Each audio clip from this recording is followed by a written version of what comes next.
double leg stretch. On a une combinaison, donc c'est plus simple au niveau de la commande neuromotrice. Nos deux jambes vont faire exactement la même chose par rapport au mouvement juste d'avant.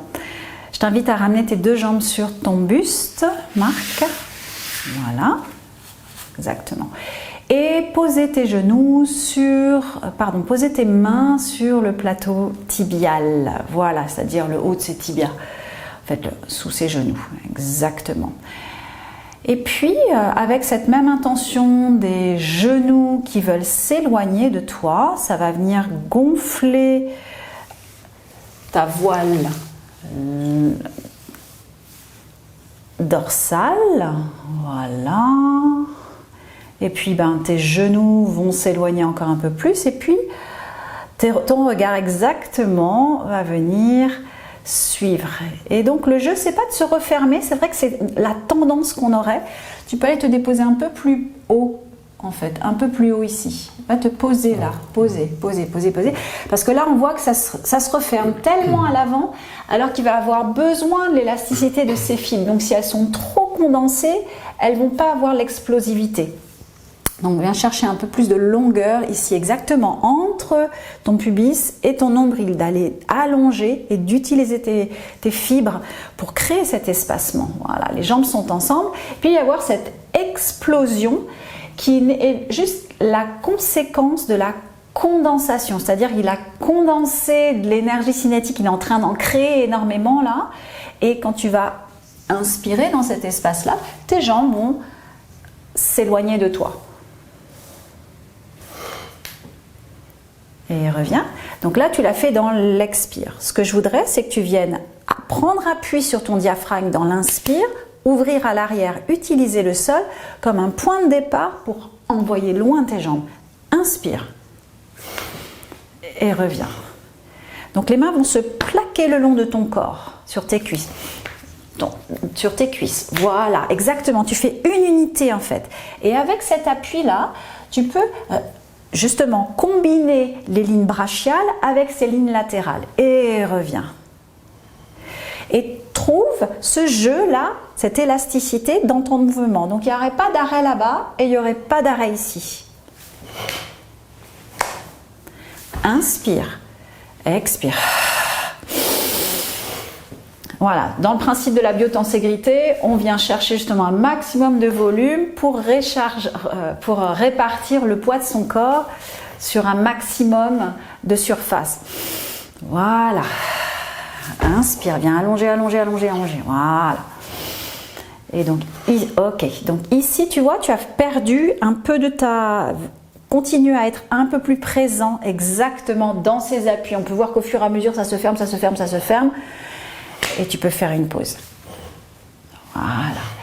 Et souvent, ce qui se passe, c'est qu'on va vouloir... Tu peux faire une pause. Souvent, ce qu'on va voir, c'est qu'on va chercher la grande forme. Parce que voilà, dans notre mental, si c'est grand, ça veut dire que ça a de la valeur. Ça a plus de valeur. Or, se dire que cette grande forme que je crée dans l'espace serait la conséquence d'une plus petite forme condensée. Et on sait que dans l'univers, tout est une alternance entre condensation, expansion. Condensation, expansion, c'est ce qui crée la vibration.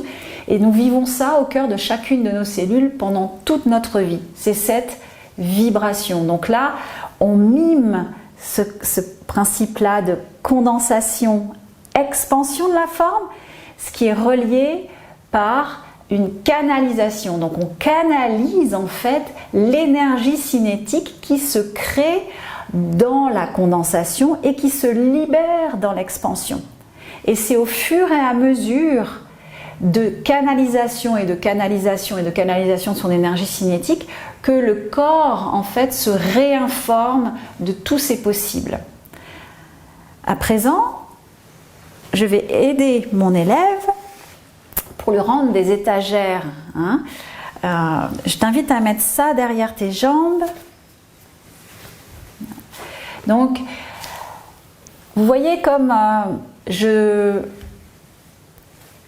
donne beaucoup le lead à l'élève, c'est-à-dire que je ne suis pas là pour lui dire c'est faux, fais pas comme si, non c'est pas ça, etc. C'est vraiment l'encourager à chercher un mouvement qui va s'optimiser au fur et à mesure de l'expérience du mouvement en fait. Hein.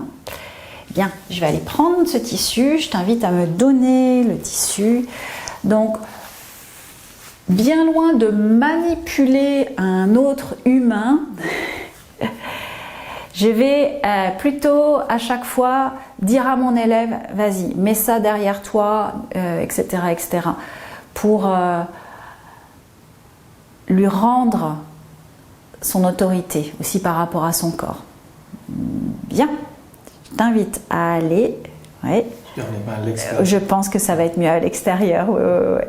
Vas-y, je t'invite à pousser dans tes genoux et d'inspirer dans le tapis, dans l'arrière de ton dos pour que ça se gonfle. Exactement. Est-ce qu'on est au bon endroit?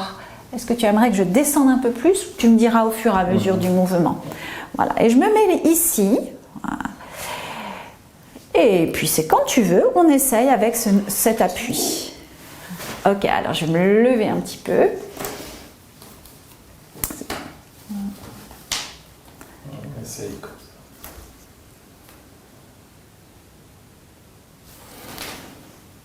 Voilà. Donc je vais avec lui, comme vous pouvez voir. Donc à chaque fois, il a ce référent de ces étagères.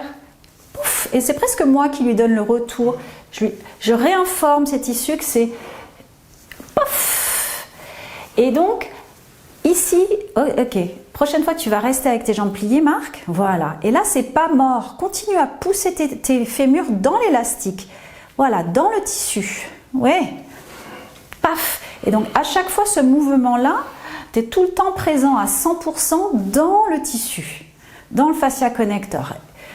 Donc, tes fémurs restent à l'arrière. Tu vois que finalement, il n'y aurait pas grand-chose à faire.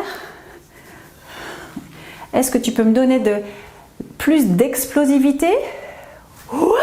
Et ça revient. Et te le penser en 1, 2, 3. 1, 2, 3. 1, 2, 3. 1, 2, 3, poursuis. Voilà. Et moi, au fur et à mesure, je me retire et je le laisse travailler en fait avec sa mémoire neurologique et tissulaire. Ok. Trouver cette organisation-là dans l'espace. Ouais, ça s'organisait de mieux en mieux en fait. Hein. Bien. Le tissu nous permet d'avoir un rapport avec l'élève où on n'a pas les mains. Donc ça ne remplacera pas les mains, c'est sûr, mais en revanche, ça nous permet d'aller dans des endroits qui sont plus difficilement atteignables avec les mains. C'est-à-dire, oui, je pourrais mettre mes mains derrière ces ischio-jambiers, mais peut-être ça le rendrait beaucoup plus inconfortable que ça ne l'aiderait. Et puis, il y a l'élasticité du tissu qui permet de travailler directement avec sa sphère kinesthésique et sans avoir à réfléchir et de passer par l'intellect pour se saisir du mouvement.